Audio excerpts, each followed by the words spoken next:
Frustrated US student. నేనేనండి frustrated US student ని. BTech అయిపోయింది, సంవత్సరం ఖాళీగా ఇంట్లో ఉన్నాం, ఏం చేయాలో తెలీదు. అందరు అమెరికా వెళ్తున్నారు, అబ్బా అమెరికా అనుకుంటా వచ్చాను. అమెరికా వచ్చా, ఏం చేయాలో తెలీదు. సిలికాన్ వ్యాలీ, NPU ఉన్నాయి రెండు, మాలాంటి వాళ్ళ కోసమే. వీసాలు ఇచ్చేసారు, వచ్చేసాం ఫ్లైట్ ఎక్కి. ఏం చేయాలో అప్పటికీ తెలీదు. ఇక్కడికి వచ్చేసరికి అందరు పొద్దున్నే పాష్గా బ్యాగులు వేసుకోవడం, హుడ్డీలు వేసుకోవడం, షూలు వేసుకోవడం, ఎక్కడికో వెళ్తున్నారు, అబ్బో అందరు కష్టపడిపోతున్నారు అనుకున్నా. తీరా చూస్తే ఎక్కడికి వాళ్ళు వెళ్ళేది పాకి పనులకి.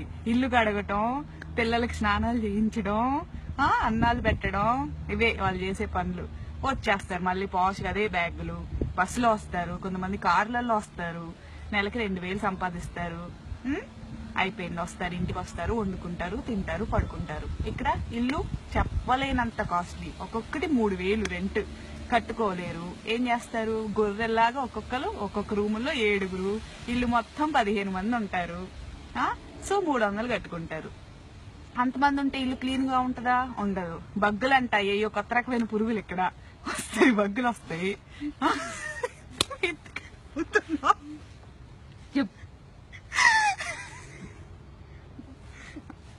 బగ్గులు ఉంటాయి, ఏయో ఎంత పురుగులు అవి కొడతాయి. కొడితే డాట్లు ఉంటాయి అనమాట. కొడతాయండి, డాట్లు వస్తాయి. అంటే ఏవో 2 వచ్చిన కొత్తలో తెలిసింది. రెక్స్ఫోర్డ్ అని అక్కడ ఉన్నాం, ఏవో కుట్ని ఏమైందా అని చూసుకుంటే ఏవో ఇక్కడ 2 ఉన్నాయి అన్నమాట. చూస్తే ఏంటంటే బక్స్ అన్నారు. బక్స్ ఏంటా అని గూగుల్ చేసా, మనకు తెలియదు కదా. చూస్తే కనపడ్డా ఏదో ఎంత పురుగు ఎంత ఉంది. నల్లులు అంట, ఇండియాలో నల్లులు అంటారంట వాటిని. అవే కుట్ని అంట, నన్ను నాకు తెలీదు. సరే అయిపోయింది, వదిలేసా. తెల్లారేసరికి ఒళ్ళు మొత్తం కుట్టిపెట్టినాయి, అయిపోయింది, రక్తం పీల్చేసినాయి. ట్రీట్మెంట్ అంటారు. తర్వాత బగ్గులు వస్తే ఊరుకుంటారా వీళ్ళు? ఊరుకోరు. ఏదో ఇన్స్పెక్షన్లు అంటారు, ఇక్కడ ఇన్స్పెక్షన్లు అంట వస్తారు. వాళ్ళ ఇన్స్పెక్షన్ అంటే ఎంతమంది ఉండాలి ఇంట్లో? లీజ్ సైన్ చేసిన వాళ్ళు ఉండాలి. అంటే ఎవరు? ఇంటి ఓనర్లు. ఉండేది 15 మంది. అందరు బయటికి రావాలి, ఎక్కడ వస్తారో తెలియదు, హోమ్లెస్ లాగా. ఇప్పుడు నేను కూర్చున్నా చూడండి, ఇదిగోండి, మాకు ఇన్స్పెక్షన్ ఉంది ఇంట్లో. ఎట్టదొచ్చా, ఇక్కడ ఉన్నా నేను. దాహం వేస్తుంది, మంచినీళ్ళు ఉండవు, ఆకలి వేస్తుంది, తిండుండదు, కార్డులు ఉండవు, అన్ని రూమ్ లో ఉంటాయి. రూమ్ లో పెట్టి వాళ్ళు లాక్ వేసుకొని వెళ్ళిపోయాడు. ఇదిగో ఇప్పుడు ఇక్కడ కూర్చొని ఎండలో చలి కొనుక్కుతున్నా, హుడ్డీ లేదు, మర్చిపోయి వచ్చా. వణుకుతూ కూర్చున్నా, ఇక్కడ ఎండలో కూర్చున్నా, అందుకనే కొంచెం లైటింగ్ వస్తుందని. ఎవరన్నా వాటర్ ఇస్తారా అని ఎదురు చూస్తున్నా, దిక్కులు చూస్తున్నా. తెలుగు వాళ్ళు ఎవరన్నా కనపడతారేమో, వాటర్ ఇస్తారేమో,